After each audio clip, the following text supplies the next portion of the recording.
विकास का मतलब होता है स्वास्थ्य, शिक्षा, सड़क। आप तीनों बक्सर में देख लीजिए, बक्सर में क्या स्थिति है। बक्सर में ठीक नहीं है, एकदम नहीं है, ठीक नहीं है ही नहीं, एकदम नहीं है। कुछ दिन पहले मेरे पिताजी का देहांत हो गया, वो भी मेरे गांव पे हुआ, इसी बक्सर जिले में। और अचानक उनको रात में हार्ट अटैक हुआ और हॉस्पिटल लाते लाते तक वो अपना दम तोड़ दिए। हमारे गांव में आसपास 40 किलोमीटर के जगह पर कोई बेसिक इलाज करने का कोई केंद्र नहीं है। गांव में एक मानिकपुर में एक अस्पताल भी है, लेकिन वहाँ कोई सुविधा नहीं है।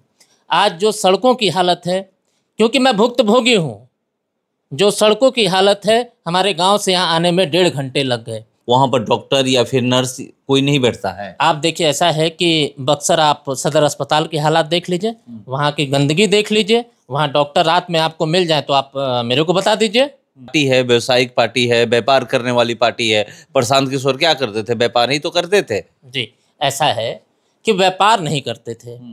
देखिए वो क्या है, प्रशांत किशोर, देखिए लोग किसी के बारे में कहना बहुत ही आसान है। किसी व्यवसायी कह देते हैं लोग। नहीं, कहने के लिए लोग कहेंगे। ऐसा है कि जिसके पास सरस्वती की कृपा हो उसको पैसे की समस्या नहीं हो। आज 22 मार्च है और 22 मार्च को बिहार दिवस मनाया जाता है, मगर इस साल जो बिहार दिवस मनाया जा रहा है कुछ संकल्प के साथ, क्योंकि 2025 में चुनाव होने हैं और एक ऐसी पार्टी है जो दावा कर रही है कि अगर हमारी सरकार बनी तो हम बिहार को बदल कर रख देंगे, बिहार में बदलाव लाएंगे।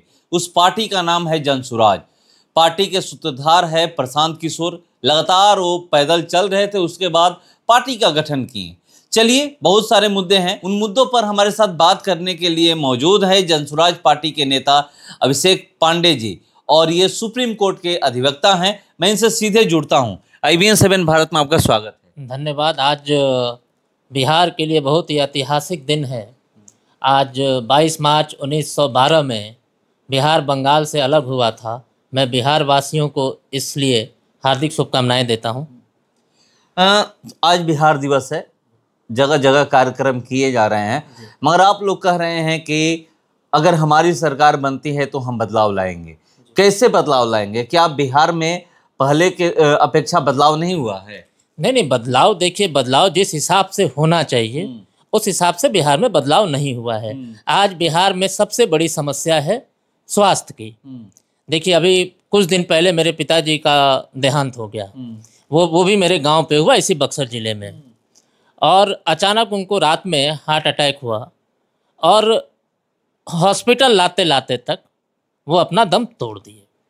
हमारे गांव में आसपास 40 किलोमीटर के जगह पर कोई बेसिक इलाज करने का कोई केंद्र नहीं है।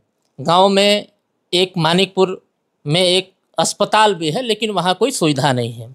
आज जो सड़कों की हालत है, क्योंकि मैं भुक्तभोगी हूँ, जो सड़कों की हालत है, हमारे गांव से यहाँ आने में 1.5 घंटे लग गए, क्योंकि सड़कें खराब हैं। तो आप बताइए कि बिहार में क्या विकास हुआ है? विकास का मतलब होता है स्वास्थ्य, शिक्षा, सड़क। आप तीनों बक्सर में देख लीजिए, बक्सर में क्या स्थिति है। बक्सर में ठीक नहीं है, एकदम नहीं है, ठीक नहीं है ही नहीं, एकदम नहीं है। आप स्वास्थ्य नहीं है, क्या स्वास्थ्य है? आप बताइए, आप अस्पताल देख लीजिए, बक्सर में अस्पतालों की क्या हालत है। मैं तो, मेरी पार्टी सरकार में आती है तो मैं तो यही कोशिश करूंगा कि बक्सर को हॉस्पिटल हब बनाऊंगा, क्योंकि मैं इसको झेला हूं और मैं नहीं चाहूंगा कि बक्सर में किसी के पिता का इस तरीके से दुर्भाग्यपूर्ण देहांत हो। तो हॉस्पिटल जाने से पहले ही उन्होंने अपना दम तोड़ दिया। मतलब तो ये आप चाहते हैं कि ऐसा किसी के साथ ना हो? एकदम बिहार के लोगों और बक्सर के लोगों का, मैं और मेरी सरकार यहाँ आती है, सरकार बनती है तो मैं बक्सर को अपने नेता से बोल के बक्सर को हॉस्पिटल हब यहाँ बनवाऊंगा, जिसमें कि यहाँ के लोगों को स्वास्थ्य के लिए और इलाज के बिना मृत्यु ना हो। मतलब इसका मतलब आप मानते हैं कि जो आपके पिता की मृत्यु हुई, अगर वहाँ पर आसपास हॉस्पिटल रहता तो उनकी जान बच जाती? एकदम अवश्य बच जाती, क्योंकि कभी भी हार्ट अटैक आता है ना तो आपको आधे घंटे का समय मिलता है। उसमें आपको प्रॉपर इलाज मिल जाए, प्रॉपर ट्रीटमेंट हो जाए तो आदमी उसमें बचने के चांसेस रहते हैं। कितना देर लगा आने में बक्सर? मेरे को या हॉस्पिटल आपको ढूंढने में कितना देर लगा? नहीं, हॉस्पिटल ढूंढने में की बात नहीं है, मैं बक्सर आने में मुझे 1.5 घंटा लग गया। और यहाँ सरकारी व्यवस्था तो कुछ है नहीं, मैं तो प्राइवेट हॉस्पिटल में ले गया जहाँ पे उनको मृत्यु घोषित कर दिया गया। मतलब हॉस्पिटल आने से पहले ही? जी जी जी। अगर आसपास हॉस्पिटल होता तो एकदम रहते। मैंने तो प्रण लिया है कि देखिए मैं चुनाव लड़ूं या ना लड़ूं, मैं पार्टी में का जो भी कर्तव्य होगा मैं उसको पूरा करूंगा, लेकिन मैं बक्सर में हॉस्पिटल हब बनाऊंगा। हॉस्पिटल की हम लोग जहाँ तक बात करें, सरकार भी कहती है कि हम बहुत सारे उप स्वास्थ्य केंद्र खोले हैं, और अब जाकर देखिएगा जो भी सरकारी हॉस्पिटल है वहाँ पर हम बहुत सारी सुविधाएं दिए हैं। मगर आप एक तरफ कह रहे हैं कि नहीं, ऐसा कुछ नहीं है। आप जाकर देख लीजिए बक्सर में कहीं भी, क्या उप स्वास्थ्य केंद्र जहाँ पे है वहाँ पर डॉक्टर या फिर नर्स कोई नहीं बैठता है? आप देखिए, ऐसा है कि बक्सर आप सदर अस्पताल की हालात देख लीजिए, वहाँ की गंदगी देख लीजिए, वहाँ डॉक्टर रात में आपको मिल जाए तो आप मेरे को बता दीजिए। आप कभी गए हैं आप? बहुत बार गया हूँ मैं रात में हॉस्पिटल में। ऐसा है कि उस रात सदर हॉस्पिटल में रात में आपको कोई डॉक्टर नहीं मिलेगा। अभी ऐसे चेक करने अभी लास्ट टाइम अभी यहाँ के कोई लोकल एमएलए ने भी उसके लिए जो है बहुत फटकार लगाया है, बहुत बोला है कि वहाँ कोई सुविधा ही नहीं है रात में। जो वर्तमान यहाँ के विधायक? जी जी जी। तो वहाँ बिहार में तो बक्सर में स्वास्थ्य के लिए सरकारी अस्पताल, रात में आपको कोई डॉक्टर नहीं मिलेगा। स्वास्थ्य की स्थिति खराब है, बहुत खराब है। बीमार है स्वास्थ्य? नहीं, बीमार नहीं है, जर्जर है।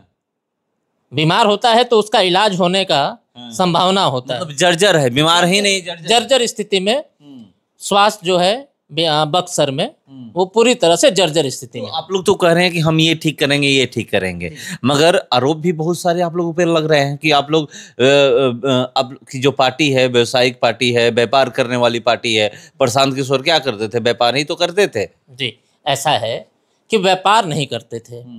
देखिए वो क्या है, प्रशांत किशोर, देखिए लोग किसी के बारे में कहना बहुत ही आसान है, किसी व्यवसायी कह देते हैं लोग। नहीं, कहने के लिए लोग कहेंगे। ऐसा है कि जिसके पास सरस्वती की कृपा हो उसको पैसे की समस्या नहीं होगी। वो विद्वान आदमी है, वो यूएन में रहा। आज मेरे को बताइए ना, बिहार में कौन नेता यूएन में जाके नौकरी करके आया है और काम करके आया है? आप एक प्रत्याशी हमको पूरे बिहार में बता दीजिए जो यूएन में अपने आप को परफॉर्म करके आया है, जो हेल्थ पे काम भी किए हैं यूएन में। तो हमारे नेता के बारे में देखिए आरोप लगाना कि वो व्यापार करते हैं, देखिए वो क्या है, पॉलिटिकल स्ट्रैटेजी बनाते हैं, वो अपनी सर्विसेज देते हैं। आज सर्विसेज क्यों दे रहे हैं? क्योंकि उनके ऊपर माँ सरस्वती की कृपा है। आज जिस भी बच्चे के ऊपर, जिस भी लड़के के ऊपर, जिस भी समाज के ऊपर सरस्वती की मनो रहेगी, तो कृपा रहेगी, तो वो ऑटोमेटिकली उनके पास धन आता रहेगा। वो अपनी बुद्धि से पैसा कमाए। आप वो बुद्धि से पैसा कमाए या बुद्धि से पैसा कमाए? तो ये लोग जो आरोप लगा रहे हैं एकदम गलत आरोप है। केंद्रीय मंत्री जीतन मांझी भी आरोप लगा चुके हैं। ऐसा है, केंद्रीय मंत्री लगाएं, मुख्यमंत्री लगाएं, वो ठेकेदारी करते हैं हमारे नेता, बालू का व्यापार करते हैं, अपहरण करते हैं। वो अपने सरस्वती के बल पर पैसा कमाते हैं, अपने बुद्धि के बल पे पैसा कमाते हैं। और ये सबको राइट है कि सरस्वती के जिस पे कृपा होगी वो अपने ऑटोमेटिकली अपने आप उसके पास धन हो जाएगा। अब ये कह रहे हैं, मगर यहाँ के जो वर्तमान विधायक हैं संजय तिवारी उर्फ मुन्ना तिवारी, वो तो कहते हैं कि हम 10 सालों से काम कर रहे हैं। कहीं भी जाते हैं तो कहते हैं कि जाकर देख लीजिए कि हम अपने क्षेत्र में कितना काम किए हैं। ऐसा है कि जनता को तो पता है 25 में चुनाव है, जनता हिसाब कर देगी। आपने काम किया है तो आपको वोट मिलेगा, आपने काम नहीं किया, आपने परफॉर्म नहीं किया है तो आपको जनता पूरी तरह से नकार देगी। आपके अनुसार क्या लगता है? आपके अनुसार परिवर्तन है बक्सर में?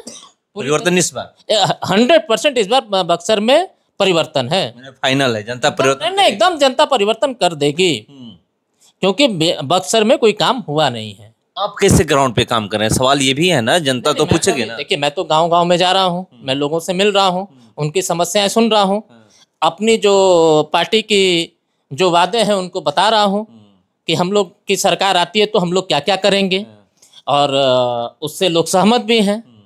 और वो रिजल्ट बताएगा कि हम लोग की बातों को कितना तैयारी में लग चुके हैं। नहीं, एकदम पूरी तैयारी में है हम लोग। हमारी पार्टी पूरी तैयारी में है। पार्टी तैयारी में है, आप भी तैयारी में है? नहीं नहीं, ऐसा है, देखिए ऐसा है कि हम तो अभी संगठन को मजबूत कर रहे हैं, ठीक है। और हमारे राम जी ने हमको भेजा है, तो लक्ष्मण का काम जो है वो ये है कि उनके बातों को, उनके संदेशों को बक्सर के हर घर में, हर परिवार में, हर समाज में उनके संदेश को पहुंचाए। मैं वो प्रशांत किशोर आपके बड़े भाई हैं, राम हैं? नहीं, राम हैं क्योंकि बड़े हैं, उम्र में बड़े हैं, तो बड़े हैं, तो मेरा रोल जो है वो भरत का है, लक्ष्मण का है, तो मैं उस रोल को अपना अदा कर रहा हूँ। ये विश्वामित्र की धरती है और विश्वामित्र की धरती पर राम, लक्ष्मण, भरत, शत्रुघ्न की बात होती है, माता सीता की बात होती है और शिक्षा की बात होती है, क्योंकि एक तरीके से ये भगवान राम की शिक्षा स्थली है, रही है। वो यहीं पे शिक्षा दीक्षा लिए थे। उसके बावजूद भी जो शिक्षा का कहा जाए तो क्या है, आपको क्या लगा कि यहाँ पर क्या वो शिक्षा है? नहीं नहीं, देखिए ऐसा है कि शिक्षा हो, स्वास्थ्य हो, सड़क हो, ठीक है, तीनों की स्थिति यहाँ बद से बदतर है। दूसरी बात, हमारे नेता का कहना है, हमारी पार्टी का कहना है कि हमारी सरकार बनती है तो जब तक हम अच्छी व्यवस्था, क्योंकि अच्छी व्यवस्था पढ़ाई में करने में थोड़ा समय लगेगा, जब तक वो व्यवस्था संक्षिप्त रूप में पूरी नहीं हो जाती है तब तक हम हर बच्चों को, जो बच्चे सरकारी स्कूल में पढ़ते हैं, उनको हम प्राइवेट स्कूल में पढ़ने का सुविधा उपलब्ध कराएंगे। प्राइवेट स्कूल में? जी, मतलब शिक्षा आप लोग बेहतर करिए। बेहतर करें हम शिक्षा पे, क्योंकि देखिए ऐसा है कि आपने बोला कि आपके नेता जो हैं वो बिजनेसमैन हैं, तो मैंने क्या बोला? थोड़ी जो बोला, लोग कहते हैं, यहाँ के नेता कहते हैं, मंत्री कहते हैं। जी जी, नहीं, अच्छी बात है, कहते हैं, लेकिन देखिए जिसके ऊपर सरस्वती की कृपा होगी उसको धन की कमी नहीं होगी। तो हमारे नेता के ऊपर सरस्वती की कृपा है और मैं चाहूँगा कि बक्सर में हर घर में सरस्वती की कृपा हो, जिसमें कि उनके बच्चों को धन की कमी ना हो। तो चलिए, कह रहे हैं कि धन की कमी ना हो। आज 22 मार्च है और बिहार दिवस है और ये झेल चुके हैं। कह रहे हैं कि बक्सर की हम लोग क्या बात करें, पूरे बिहार में स्वास्थ्य की स्थिति इतनी खराब है कि अगर आप आसपास से एक हॉस्पिटल ढूंढिएगा और उस हॉस्पिटल में डॉक्टर ढूंढिए कि डॉक्टर मिल जाए, तो आपको डॉक्टर नहीं मिलेंगे। ये झेल चुके हैं। ये कह रहे हैं कि अगर हॉस्पिटल मिल जाता तो आज पिता हमारे साथ होते। कुछ ही दिन पहले इनके पिता की मृत्यु हुई है और हार्ट अटैक से मृत्यु हुई है। हॉस्पिटल न मिलने की वजह से ये कह रहे हैं कि मृत्यु हुई है। ये कह रहे हैं कि अगर हम लोग आते हैं तो बदलाव करेंगे। देखते हैं कि जनता कितना भरोसा करती है जनसुराज पार्टी पे और उनको सरकार में उनको सत्ता देती है और उसके बाद कितना जनसुराज बदलाव करता है। फिलहाल इसका इतना ही, बने रहिए हमारे साथ। नमस्कार।